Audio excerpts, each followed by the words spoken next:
남들은 30살을 굉장히 특별한 나이로 생각하더라고요. 30살을 인생의 전환점으로 생각한다든지 말이죠. 하지만 저는 30살이라는 나이에 크게 의미 두지 않아요. 대신 31살이 된 지금의 나이에 특별함을 느끼고 있습니다. 지금부터는 제가 31살이라는 나이에 왜 특별함을 느끼게 되었는지 그 이유를 설명해 보도록 할게요. 저는 홀아버지 손에서 자랐습니다. 8살 때 어머니가 돌아가셨거든요. 어머니와 저는 7살 차이가 나는 동생을 낳던 중에 돌아가셨습니다. 엄청난 출혈량에 최선의 노력을 다했지만 어머니는 결국 수술실을 걸어 나오지 못하셨어요. 동생이 생긴다는 기대감에 부풀어 어머니에게 어떤 말을 할지 고민까지 마쳤던 8살의 저는 어머니의 마지막을 지켜보지 못했습니다. 하지만 그때 저는 죽음이라는 것을 온전히 이해하지 못했습니다. 제가 이해한 죽음은 엄마를 다시 보지 못한다 라는 사실뿐이었습니다. 한 사람의 죽음은 남은 이들에게 얼마나 큰 아픔을 가져다 주는지는 차마 알지 못했죠. 죽음과 이별을 이해하게 된 지금의 나이가 되니 어머니를 생각할 때면 자연스레 아버지가 떠오릅니다. 특히 올해 어머니 기일에는 얼굴조차 희미한 어머니 생각보다 아버지 생각이 더 낫습니다. 그도 그럴 게 어머니가 돌아가셨을 때 아버지 나이가 지금의 제 나이였거든요. 어렸을 때는 30대가 마냥 어른처럼 보였는데 제가 30대가 되어보니 그것도 아니더군요. 아내를 잃었던 당시 아버지의 나이가 되어보니 아버지가 얼마나 이를 악물고 악착같이 사셨는지 조금이나마 이해하게 되었습니다. 그래서 지금부터는 아버지가 지켜내신 저의 가족의 이야기를 해보려고 해요. 아버지의 두 번째 사랑에 관한 이야기와 함께 말이죠. 아버지는 어머니가 돌아가신 후 그 어떤 여자도 만나지 않으셨습니다. 어머니와 아버지는 동네에서 함께 나고 자라 연인이 되어 결혼한 경우였거든요. 평생 동안 사랑해온 어머니를 한순간에 잃었으니 얼마나 가슴이 아팠을까요? 아마 아버지에게는 누군가를 만나 다시 사랑할 여유가 없으셨을 겁니다. 하지만 저와 동생을 향한 사랑만큼은 차고 넘치셨어요.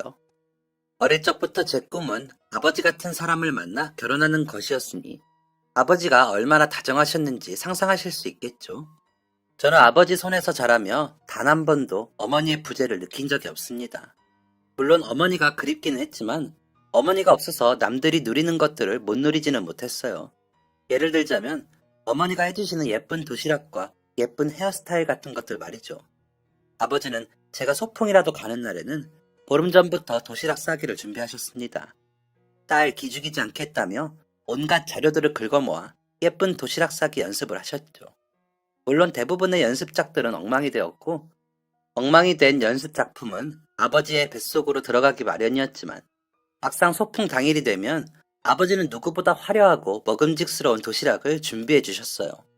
아버지가 싸주신 도시락을 들고 가면 저는 그날의 스타가 되어 있었습니다. 초등학교에 들어가기 전까지만 해도 저의 헤어스타일은 똑 단발이었습니다. 제가 그 머리 스타일을 고집했거든요. 그런데 학교에 들어가 보니 긴 머리를 예쁘게 묶은 친구들이 참 많더라고요. 그때부터 저는 머리를 자르지 않았습니다. 양갈래 머리도 해야 하고 하나로 묶은 머리도 해야 하고 따은 머리도 해야 하고 리본 달린 머리망도 써야 하는데 짧은 머리로는 이것들이 불가능했으니까요. 아버지는 갑자기 머리를 기르겠다는 저의 선언에 굉장히 당황해 하셨습니다. 아버지는 무남동녀에 여자 머리를 꾸며본 적 없는 분이셨거든요. 할 줄 아는 거라고는 짧은 제 머리에 똑딱핀을 달아주는 것 정도였습니다. 제가 머리를 기르겠다고 선언한 지 이틀째 되던 날, 저희 집에는 미용실에서나 볼 법한 가짜 사람 머리가 놓여 있었습니다. 바로 아버지의 연습 대상이었어요. 퇴근한 아버지는 항상 그 가짜 머리를 붙잡고 연습을 하셨습니다. 지금이야 유튜브 같은 것들을 통해 쉽게 배울 수 있지만 그때는 그런 것도 없었어요. 아버지는 회사에 있는 아주머니 동료들에게 머리 닦는 방법을 속성으로 배워 집에서 연습하곤 하셨습니다. 아버지가 마네킹 머리를 건들면 마네킹 머리는 난리가 났어요. 1시간 동안 마네킹 머리를 만지고 나면 마네킹 머리는 산발이 되어서 또 1시간 동안 정리를 해야 했죠. 하지만 아버지는 또 해내셨습니다. 제 머리가 어깨를 넘어 묶을 수 있을 정도의 길이가 되었을 때 아버지는 제 머리를 예쁘게 양갈래로 묶어주셨어요. 아버지의 노력은 여기서 그치지 않고 계속되었습니다. 이런저런 스타일을 연습하신 아버지는 결국 어떤 머리든 보자마자 흉내낼 수 있을 정도의 실력자가 되셨고, 저는 초등학교를 다니는 내내 아버지에게 이 머리 해달라, 저 머리 해달라를 요구하며 화려한 헤어스타일을 소화해낼 수 있었어요. 아버지는 동생에게도 지극정성이셨습니다. 그때는 아버지의 이런 노력을 당연하게만 생각했지만, 저도 사회생활을 하고 나니 아버지가 얼마나 대단하셨는지 새삼 느껴지더라고요. 하루 종일 일을 하고 들어오면 피곤할 법도 한데, 아버지는 꼭 요리를 해서 저녁을 먹이셨어요. 저녁 먹은 걸 치운 뒤에는 동생과 저를 씻기고 저와 동생이 잠들 때까지 시간을 함께 보내주셨죠. 저와 동생이 잠들고 나면 그 이후로는 머리 닦기 연습과 육아 공부를 하셨다고 합니다.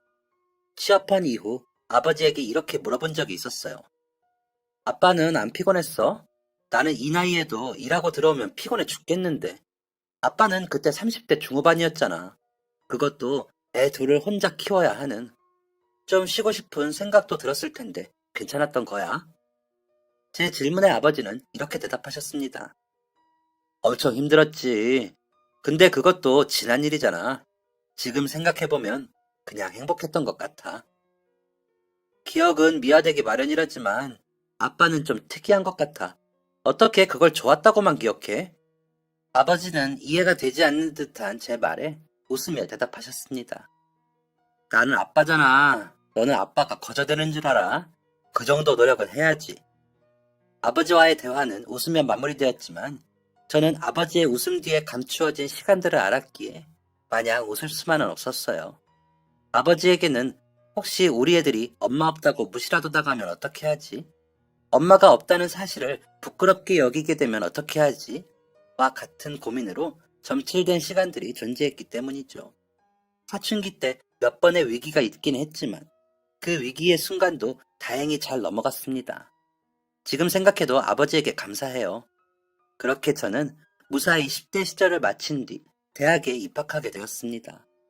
대학을 서울로 갔기 때문에 20살이 된 저는 아버지와 13살짜리 동생만 둔 채 서울에서 자취를 시작했어요. 대학 입학을 하고 나니 신경 쓸 일 천지더라고요. 모임은 또 왜 이렇게 많은지. 저는 둘만 남은 아버지와 동생이 걱정도 되고 보고 싶었지만 3개월 동안 집으로 갈 수 없었습니다. 대학에 적응하는 일은 그렇게 어려운 일이었어요. 겨우겨우 본가에 올라간 날, 저는 아버지에게서 묘한 기류를 느꼈습니다. 어딘가 몽글몽글해 보인달까? 지금까지 아버지에게 한 번도 느껴지지 않은 분위기였어요. 저는 호기심을 참지 못하고 아버지에게 물었습니다. 아빠, 기분 좋아 보이네. 무슨 좋은 일이라도 있어? 저는 아버지가 아무렇지 않게 제 말에 대답을 해줄 거라고 생각했어요. 그런데 아버지의 반응은 굉장히 수상쩍었습니다. 아버지는 제 질문이 끝나자마자 화들짝 놀라며 손을 휘저었어요. 어? 무슨 말이야? 아빠한테 좋은 일이 있냐니? 아빠 그런 거 없어. 아빠한테는 너희가 기쁨이지. 아버지의 말투는 13살짜리 동생조차 이상하다고 느낄 정도로 수상했습니다. 저는 그 주 주말 내내 아버지를 쫓아다니며 괴롭혔어요. 아니, 빨리 말해달라고. 뭐 때문에 그렇게 들뜬 건데? 아빠가 어딜 들떴다고 그래? 아빠 그렇게 한가한 사람 아니야.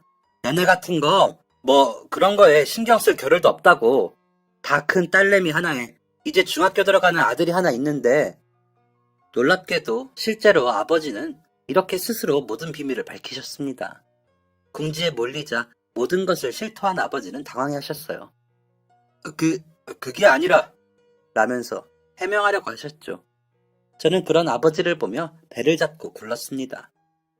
뭐야, 아빠 여자친구 생겼어? 뭐야, 동생 키우느라 바쁘다더니 할 거 다 하고 있었네. 아버지는 새빨개진 얼굴로 자꾸만 아니라고 손을 휘저으셨지만 얼굴이 새빨개진 아버지의 모습은 누가 봐도 사랑에 빠진 풋풋한 한 남자의 얼굴이었습니다.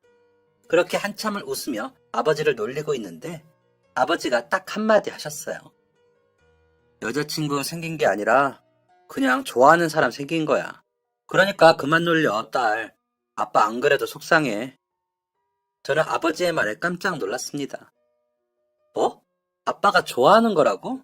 그 사람한테 좋아한다고 말은 해봤어? 응, 고백한 지 벌써 2년째야. 충격이었습니다. 저에게 최고의 남자는 아버지였거든요. 그 아버지 같은 사람을 2년 동안 거부하다니. 저는 아버지에게 조심스럽게 물었습니다. 혹시 아버지가 애딸린 남자라 싫대? 아버지는 고개를 가로저으셨어요. 고개를 가로젓는 아버지 때문에 더욱 심란해진 저는 또 한 번 심각하게 물었습니다. 아빠, 내가 아빠를 의심하는 건 아닌데, 혹시 그 사람이 가정이 있다거나 만나서는 안 되는 사람이라거나 그런 건 아니지? 아버지는 소리를 높이며 대답하셨어요. 딸, 너는 아빠를 대체 뭘로 보고? 애딸린 호랍이라 싫은 것도 아니고, 만나서는 안 되는 사람도 아닌데, 2년 동안 관계에 진전이 없다니. 저는 울컥 화가 났어요. 아니, 그런 것도 아닌데, 대체 왜 아빠를 마다해? 그 사람 눈이 어떻게 된 거 아니야? 아빠, 그 사람은 남자 볼 줄 아는 눈이 아예 없네. 그런 사람은 잊어버려. 내가 좋은 사람으로 알아볼라니까. 아버지는 제 말을 듣고 멋쩍게 웃으셨습니다. 나쁜 사람 아니야. 그냥 좀, 그 사람한테 여유가 없어서 그래. 저는 그런 아버지의 모습에 상당한 안타까움을 느꼈습니다. 2년 동안 짝사랑했던 거라면 작년부터 마음을 키워왔다는 건데, 입시 준비하느라 아버지에게 신경 쓰지 못한 저 스스로에게도 실망감이 들었어요. 그래서 다짐했습니다. 아빠, 내 생각에는 아빠가 연애한 지 오래됐잖아. 그래서 연애감이 좀 떨어진 것 같아. 내가 도와줄게. 아버지는 의아해하며 물으셨어요. 딸, 호의는 고마운데 너 그거 아니야? 모태솔로? 전곡을 찌르는 아버지의 말에 저는 주춤했지만 당당하게 말했어요. 그래도 여자 마음은 여자가 잘하는 거야. 그리고 나 공부 잘하는 거 알지? 내가 학교 공부만 열심히 한 것 같아. 걱정 마, 아빠. 나만 믿어. 아버지를 겨우 설득한 저는 아버지를 앉혀둔 후 아버지가 짝사랑한다는 분에 대한 정보를 물었습니다. 나이 차이는 얼마나 나? 아빠랑 별로 차이 안 나지? 아버지는 이상하게 우물쭈물 하셨어요. 아니, 이런 기본적인 것도 말을 안 해주면 어떻게 해? 빨리 말해줘. 9살. 뭐? 9살 차이 난다고. 저는 기겁하며 말했습니다. 아빠, 완전 도둑이네. 당시 아버지의 나이는 43세. 아버지보다 9살 어리다는 그분의 나이는 34살이었죠. 아버지는 경악하는 저를 보고 풀이 죽으셨습니다. 나도 알아. 그래서 더 조심스러운 것도 있고. 그런데 하나 둘 챙겨주다 보니까 자꾸만 마음이 가서. 아유, 됐다. 이제 20살 먹은 딸한테 이게 무슨 주책이야. 아빠한테는 너희 둘만 있으면 돼. 그러니까 아빠 연애사는 아빠가 알아서 할게. 한창 이런 쪽에 관심만을 20살의 저는 가장 사랑하는 아버지의 연애사를 두고만 볼 수 없었어요. 그 뒤로 저의 연애 코치는 시작되었습니다. 아버지의 말씀대로 9살 연하의 여성분은 여러 가지 이유 때문에 아버지와의 만남을 주저하고 계셨어요. 그때는 그 이유를 잘 알지 못했지만요. 하지만 여러 가지 노력 덕에 1년 후 여자분은 결국 아버지의 마음을 받아들이셨고 두 분은 속전속결로 부부의 연을 맺게 되었습니다. 실제로는 엄마라고 부르지만 이해를 위해 새어머니라고 표현하도록 할게요. 두 분의 결혼식은 본가 주변에 있는 작고 예쁜 식당에서 이루어졌어요. 하얗고 우아한 드레스를 입은 새어머니를 보며 행복한 웃음을 짓던 아버지의 미소가 잊히지 않네요. 새어머니는 제 생각보다도 너무나 좋은 분이셨어요. 제 인생에서 좋은 사람은 아버지뿐이었는데 아버지보다 더 착한 분이셨죠. 다정하신 것뿐만 아니라 말투 하나하나에 애정이 가득하셨습니다. 제가 새어머니에게 더욱 감사한 것은 제 동생 때문이에요. 저는 대학 때문에 자취를 해서 집에 자주 내려가지 못했어요. 그런데 집에 갈 때마다 중학생인 동생이 묘하게 날카로워지더라고요. 가끔 보는 저도 느낄 정도였는데 함께 살고 있는 아버지와 새어머니는 더 심하게 느끼셨겠죠. 저는 그런 동생을 볼 때마다 동생을 어르고 달랬습니다. 하지만 동생은 누나가 신경 쓸 일 아니잖아. 내 일은 내가 알아서 해. 라며 제 말을 무시하기 일쑤였습니다. 아버지에게도 마찬가지로 행동했다고 하더라고요. 이 정도로 예민한 사춘기를 보냈던 동생이 누그러진 건 바로 새어머니 덕분이었습니다. 새어머니는 아버지가 미안할 정도로 동생을 잘 돌봐주셨다고 해요. 예민하게 구는 이유가 아버지의 재혼 때문은 아니었던 동생은 그런 새어머니의 진심 어린 행동에 조금씩 마음을 열기 시작했고, 나중에는 마음속 깊은 데 있는 고민도 털어놓을 정도로 새어머니와 관계가 가까워졌다고 합니다. 동생은 시간이 좀 지나고 나서야 그때 이야기를 하더라고요. 왜 그렇게 예민했는지 모르겠어. 세상 모든 게 다 못마땅해 보이는데 새어머니가 너무 잘해주시니까 나중에는 예민하게 구는 게 민망하더라고. 저희 가족은 아직도 그때의 동생 이야기를 하며 몇 시간씩 수다를 떨곤 합니다. 그렇게 동생이 무사히 사춘기를 지나 보내게 되고 대학을 졸업한 저는 본가로 돌아오게 되었습니다. 제가 21살 때 두 분이 결혼을 하셨으니 3년 만에 새어머니와 한 지붕에서 살게 된 것이었죠. 그런데 본가에 올라온 저는 새어머니의 분위기가 묘하게 가라앉은 것을 느꼈습니다. 무슨 일이 있으신 건지 대놓고 묻기도 하고 은근슬쩍 돌려 묻기도 했지만 새어머니는 괜찮다며 미소 지으실 뿐 이유를 말씀해주지 않으셨습니다. 아버지는 무언가를 아는 듯 했지만 아버지도 말씀을 아끼시는 듯 해서 저는 새어머니에게 무슨 일이 있는지 더 이상 묻지 않았습니다. 때가 되면 말씀해 주시겠지 생각만 했죠.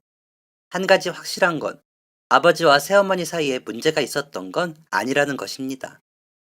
그렇게 저는 제가 할 수 있는 선에서 새어머니를 챙겨드렸어요. 취업 준비차 본가에 있는 것이었기 때문에 면접을 보러 서울에 다녀올 때마다 새어머니가 좋아하시는 디저트류도 사다 드린다든지 아버지가 주말에 출근하시면 적적한 새어머니의 말동무가 되어드렸죠.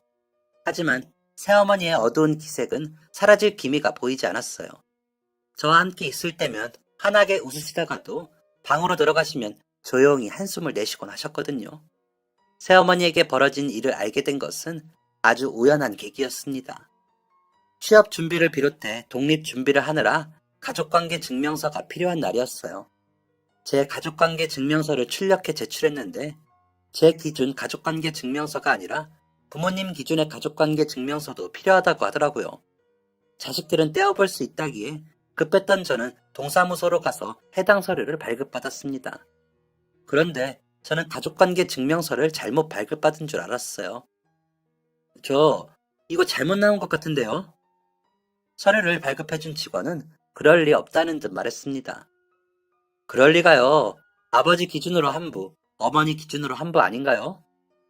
저는 다시 한번 서류를 찬찬히 살폈습니다. 새어머니의 가족관계 증명서에 적혀있는 이름은 제가 아는 새어머니의 이름이 맞았어요. 그런데 새어머니 밑으로 낯선 이름의 두 사람이 자녀로 딸려있더군요. 새어머니에게 2명의 자녀가 따로 있었던 것이죠. 놀랄 여유도 없이 한 가지 가정이 제 머리를 스치고 지나갔습니다.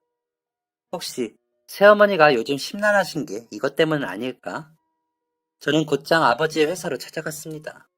급한 호출을 받고 나온 아버지는 제 손에 들려있는 가족관계 증명서를 보고는 올게 왔다는 표정이었습니다. 아빠는 다 알고 결혼한 거지?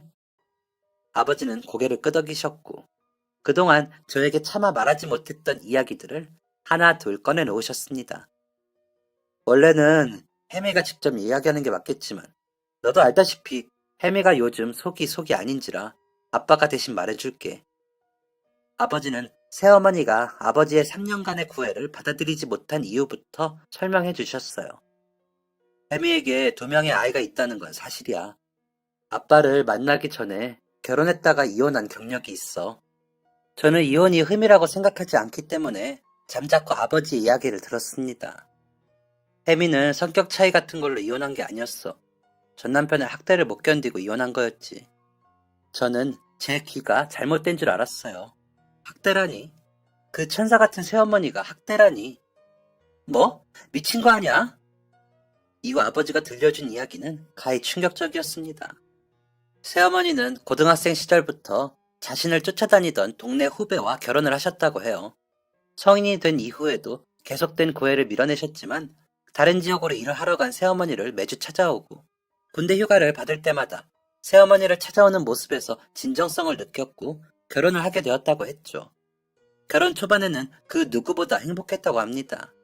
결혼 후 곧바로 첫째 아이가 생겼을 때는 세상을 다 얻은 기분이었고 전 남편도 지극정성으로 새어머니를 돌봤다고 합니다. 가진 것은 많지 않았지만 행복한 날들만 이어졌다고 해요.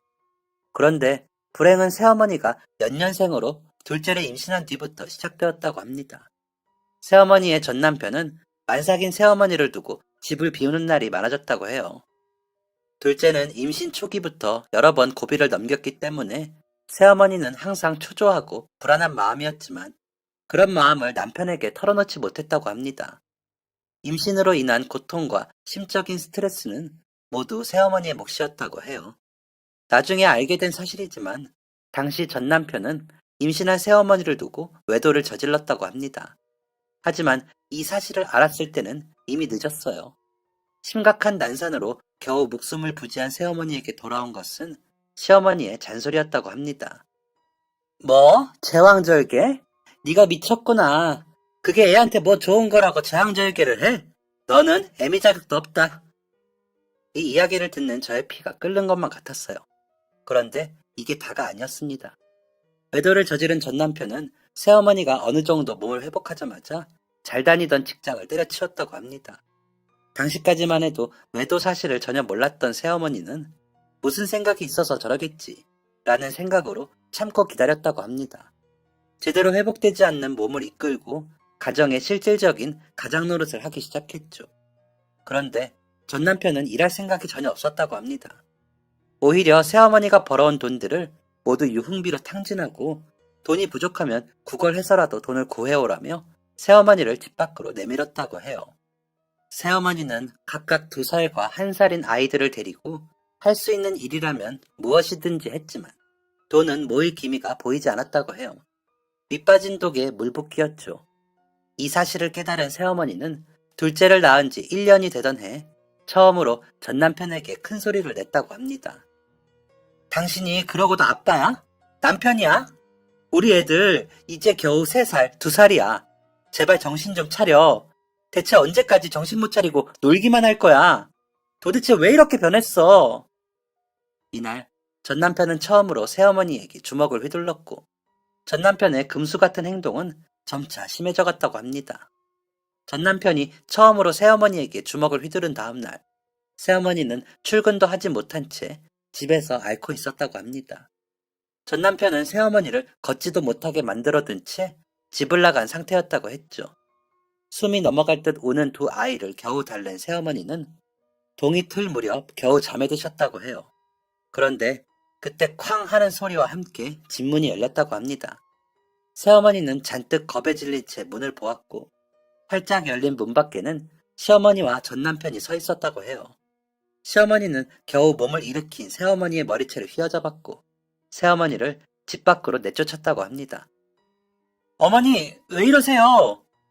라는 새어머니의 외침이 들리지도 않았는지 시어머니는 자신의 아들과 함께 집 안으로 들어가 문을 거칠게 걸어 잠궜죠. 얼마 지나지 않아 집안에서는 아이들의 자지러지는 울음소리가 들렸다고 합니다. 전날의 충격이 가시지 않은 새어머니는 손톱에서 피가 날 듯 문을 긁으며 빌었다고 해요. 제발 아이들은 그냥 두세요. 제가 잘못했어요. 제가 다 잘못했어요. 제발 문 좀 열어주세요. 무언가를 때려부수는 소리, 아이들의 울음소리, 새어머니의 절규소리가 온 동네를 울렸지만 그 누구도 도움을 주지 않았다고 합니다. 남의 가족 일에는 함부로 끼어드는 게 아니다 라는 인식이 더 심했으니까요. 한참의 시간이 흐른 뒤 굳게 닫힌 현관문이 열렸고 시어머니와 전 남편은 아이들을 들쳐업은 채 집을 빠져나왔다고 합니다. 새어머니는 제대로 걸어지지도 않는 다리를 끌리며 시어머니의 바짓가랑이를 붙잡았죠. 하지만 시어머니는 그런 새어머니의 손길을 내치며 하늘 같은 서방 귀한 줄 모르고 대드는 며느리는 필요 없다. 이런 애미 밑에서 애들이 뭘 배우겠어? 애들 볼 생각은 꿈에도 하지 마라. 새어머니는 온몸에 힘을 주어 매달렸지만 전 남편과 본인 최고의 2배나 되는 시어머니를 감당할 수 없었다고 해요. 집을 난장판으로 만든 이유는 집에서 돈이 될 만한 물건들을 챙기기 위함이었다고 합니다. 새어머니는 곧바로 시어머니의 집으로 찾아가 몇 날 며칠을 빌었다고 해요. 제가 잘못했어요. 한 번만 용서해 주세요. 제가 잘할게요. 다시는 대들지 않을게요. 주제에 맞게 살게요. 제발 용서해 주세요. 온 동네 사람들이 나와서 한 번씩 들여다본 이후에야 시어머니는 대문 문을 열었고, 이후로 새어머니는 악독한 시어머니를 모시고 살게 되었다고 합니다. 시어머니는 아이들을 인질 삼아 새어머니를 학대했다고 해요. 조금만 자신의 마음에 들지 않게 행동하면 네가 이러니까 내가 애들을 뺏어가려고 하는 거다. 너 이 집에서 쫓겨나고 싶니? 그러면 애들 다시는 못 볼 텐데? 아이들을 잃어버릴 수도 있다는 공포감은 새어머니가 정상적인 사고를 하지 못하게 만들었고, 새어머니는 그렇게 시어머니와 전남편의 수족이 되어 놀아나기 시작했어요. 시어머니와 전남편의 요구사항은 점점 심각해졌다고 합니다. 내가 애 봐주지 않니? 나가서 돈이나 벌어와. 시어머니는 전남편 때문에 팔이 부러진 새어머니를 보고도 개의치 않아 하며 일을 보냈다고 합니다. 그래서 지금도 새어머니의 팔은 약간 뒤틀려 있습니다. 치료를 너무 제대로 받지 못한 탓이었죠. 그렇게 지독한 학대는 2년 동안 이어졌다고 합니다. 지금의 저보다 3살이나 어렸던 28살의 새어머니는 어느 날 대로를 지나는 차들을 보며 이런 생각을 했다고 해요. 그냥 저기에 뛰어들어 버릴까? 아니, 물에 뛰어드는 게 더 확실할 수도 있겠다. 새어머니는 자신도 모르는 사이에 근처의 강으로 발걸음을 하고 있었다고 해요. 정처 없이 텅 빈 눈으로 걷던 새어머니를 깨운 건 누군가가 데리고 나온 아이의 울음소리였습니다. 어린아이의 목소리에 정신을 차린 새어머니는 그 자리에서 온몸에 소름이 돋는 걸 느끼며 이렇게 생각하셨다고 해요. 엄마라는 인간이 애들을 두고 죽을 생각을 해? 그 길로 집으로 돌아간 새어머니는 처음으로 이혼 이야기를 꺼냈다고 합니다. 새어머니의 이혼 요구를 들은 시어머니는 콧방귀를 뀌고는 애들을 데리고 집을 나갔고, 새어머니는 그날 밤이 새도록 전남편에게 두들겨 맞았다고 해요. 아이들을 데리고 집을 나서는 시어머니의 눈짓에서 알아서 정신 차릴 때까지 교육해라 라는 의미가 있었던 것이죠. 새어머니가 눈을 뜬 곳은 병원이었습니다. 처음에는 누군가가 경찰에 신고해 준 것이라고 생각했다고 해요. 하지만 새어머니는 누군가에게 도움을 받은 게 아니었습니다. 혼자란 새어머니가 평소와 다르게 시간이 지나도 눈을 뜨지 않자 초조해진 남편이 직접 구급대를 부른 것이었죠. 누가 봐도 폭행을 당한 정황이 확실했지만 새어머니는 어떤 도움도 기대할 수 없었다고 해요. 경찰에 신고해야 하는 거 아니야? 집에서 부부간에 있었던 일이잖아. 신고해봤자 일걸? 그래, 지난번에 똑같이 실려온 와이프한테 사람들이 했던 말 기억 안 나? 부부싸움 한번 거하게 했나 보네 라고 하고 말았잖아. 라는 말을 들었기 때문이었죠. 그렇게 새어머니는 더 이상 누군가의 도움을 기대하지 않게 되었고, 지옥 같은 상황에서 벗어나는 것을 포기하게 되었다고 합니다. 그런데 시어머니와 남편의 성화에 제대로 회복되지 못한 몸을 이끌고 퇴원을 준비하는 그때, 결혼과 동시에 연락이 끊겼던 새어머니의 부모님이 찾아왔다고 해요. 굉장히 보수적인 집안의 어른들이었던 새어머니의 부모님은 출가 외인이라는 말을 입에 달고 사는 분들이었고, 결혼하는 딸에게 이 집은 이제 네 집이 아니야. 너는 출가 외인이니 남편에게 복종하고 시부모를 잘 모셔야 한다. 그래야 우리 가족들이 잘 되고 네 동생들이 잘 되는 거야. 알겠니? 라는 말을 하셨다고 하죠. 새어머니는 평생 동안 결혼한 여자는 출가 외인이라는 말을 듣고 살았기 때문에 그 말에 별다른 위화감을 느끼지 못했다고 합니다. 그냥 그게 맞는가 보다 라고 생각했다고 하죠. 그래서인지 새어머니는 자신을 찾아온 부모님의 반응에 너무나 놀랐다고 해요. 둘째가 태어난 후로 한 번도 얼굴을 본 적이 없었기 때문이었다고 합니다. 평생 동안 딸에게 출가 외인 이야기를 한 새어머니의 부모님들도 온몸에 붕대를 칭칭 감고 있는 새어머니의 모습에 적지 않은 충격을 받으셨다고 해요. 딸에 대한 애정이 없는 것은 아니었는지 그냥 두면 너가 죽겠다며 적극적으로 이혼을 밀어붙이셨다고 하죠. 새어머니는 이미 시어머니와 전남편에게 세뇌를 당한 상태였기 때문에 친정 부모님의 이혼 추진을 막으셨지만 처음으로 눈물을 보이는 친정어머니의 애원에 이혼을 선택했다고 합니다. 전형적인 강강약약이었던 시어머니와 전남편은 새어머니의 부모님에게 입도 뻥끗하지 못했다고 해요. 그렇게 시어머니는 죽을 고비를 넘기고 나서야 전남편과 이혼할 수 있었다고 합니다. 하지만 한 가지 불행이 남아 있었어요. 바로 아이들의 양육권이 전남편에게 넘어갔던 것이죠. 시어머니와 전남편은 새어머니가 가정에 충실하지 않고 아이들을 제대로 돌보지 않았다는 말도 안 되는 소리를 짓거렸다고 합니다.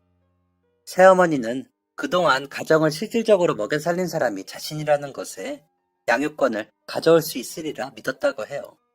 하지만 새어머니가 병상에 누워있는 동안 모든 재산은 시어머니와 전남편 앞으로 돌아간 지 오래였고 경제권이 없다는 이유로 새어머니는 아이들의 양육권을 빼앗겼다고 합니다. 억울함을 호소했지만 힘없는 새어머니의 말에 귀 기울여주는 사람은 없었어요. 아이들을 데려오지 못했기 때문에 이혼을 했어도 시어머니는 그 악마 같은 모자에게서 자유로울 수 없었습니다. 전 남편은 아이들의 양육비를 무기로 자신의 유흥비를 뜯어냈다고 해요. 새어머니는 그 인간에게 돈을 주지 않으면 아이들이 굶어 죽을 수도 있다고 생각했기 때문에 전 남편의 요구를 거부할 수 없었다고 합니다.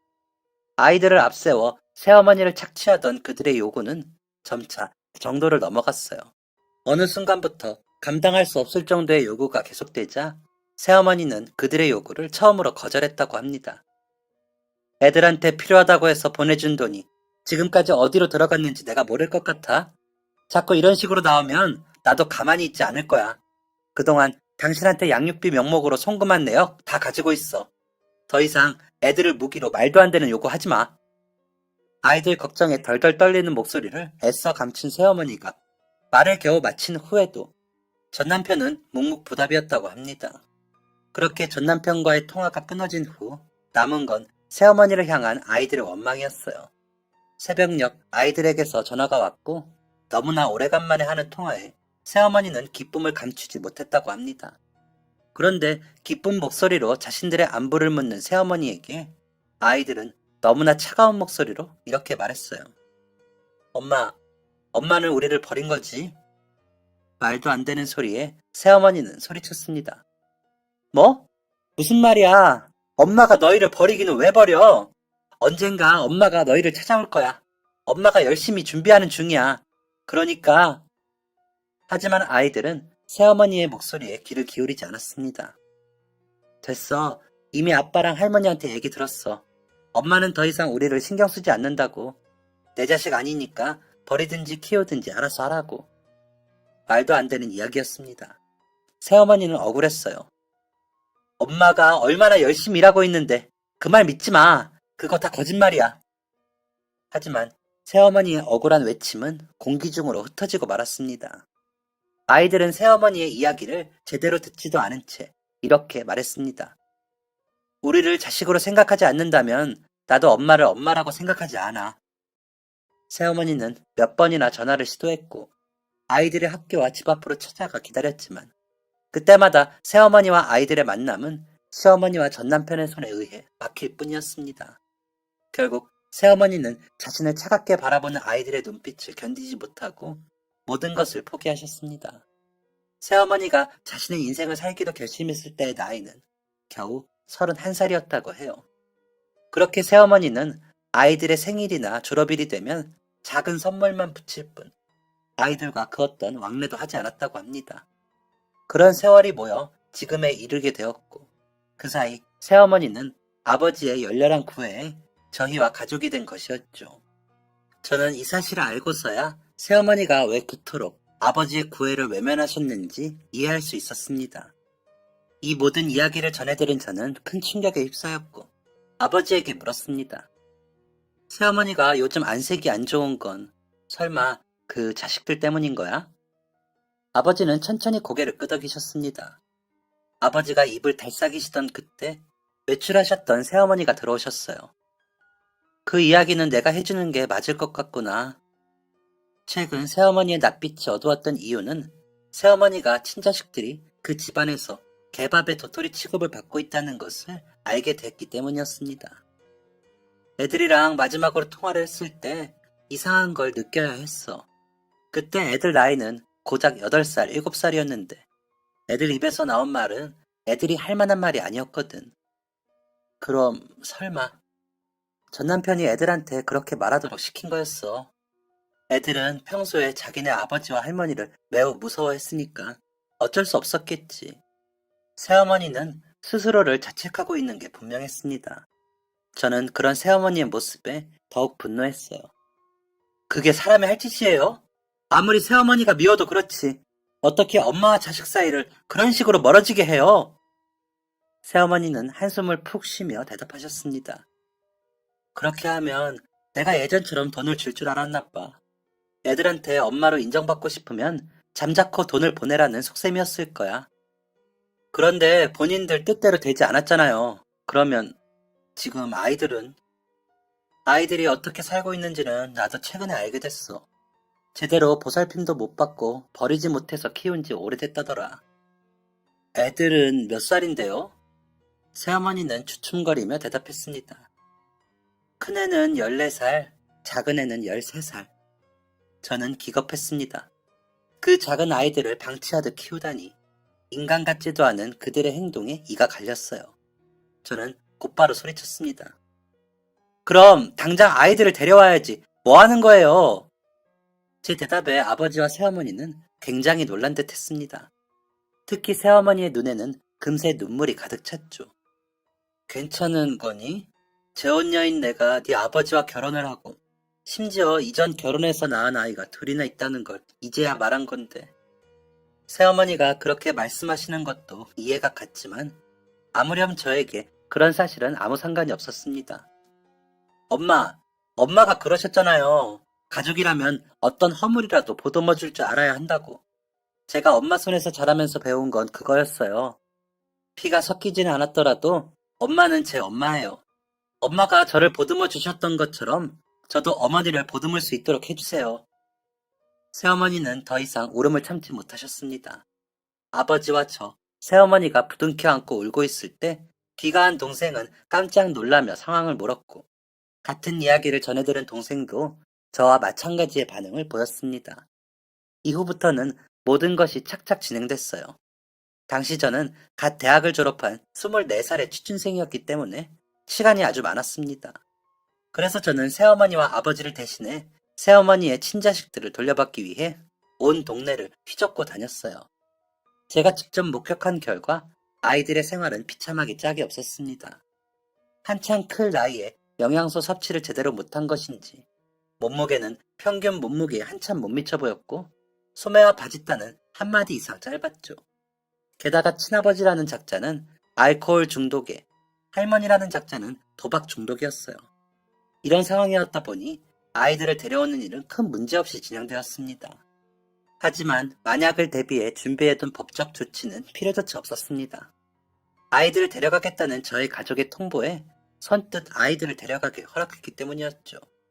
아이들을 무기 삼아 돈을 요구했던 과거를 이미 들었었기 때문에 저희 가족은 매우 당황했습니다. 또 다른 꿍꿍이가 있는 건 아닌지 불안함에 잠도 못 이뤘죠. 하지만 그들은 정말로 아이들을 하루빨리 데려가길 원했어요. 마치 저주받은 골동품을 넘기는 듯한 모양새에 분노가 치밀었지만 꾹 참았습니다. 아이들을 앞세워 돈을 요구할 정신도 없을 정도로 막장 인생을 살고 있는 사람들을 자극해서는 좋을 게 없다고 생각했기 때문이죠. 그들은 아이들에 대한 모든 친권을 포기하고 다시는 아이들의 눈앞에 나타나지 않는다는 각서에 서명까지 했습니다. 아이들이 성인이 되고 났을 때 버릴 꿍꿍이가 있는지 잠시 멈칫하긴 했지만 곧장 각서에 지장을 찍었죠.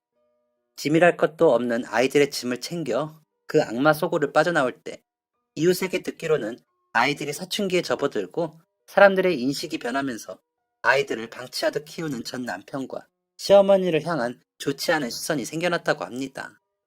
그들은 평생 살아온 동네에서 그런 시선을 받는 것이 퍽 신경 쓰였던 모양이에요. 이후 아이들은 법적인 입양 절차를 따라 정식으로 저희 가족이 되었습니다.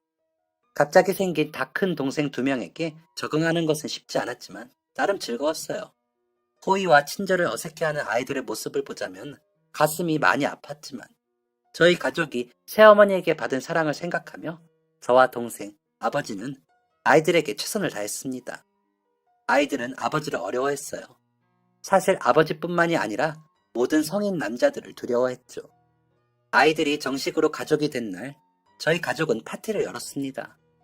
저는 밖에서 아버지와 새어머니가 평소에 즐겨 드시는 와인을 사왔죠.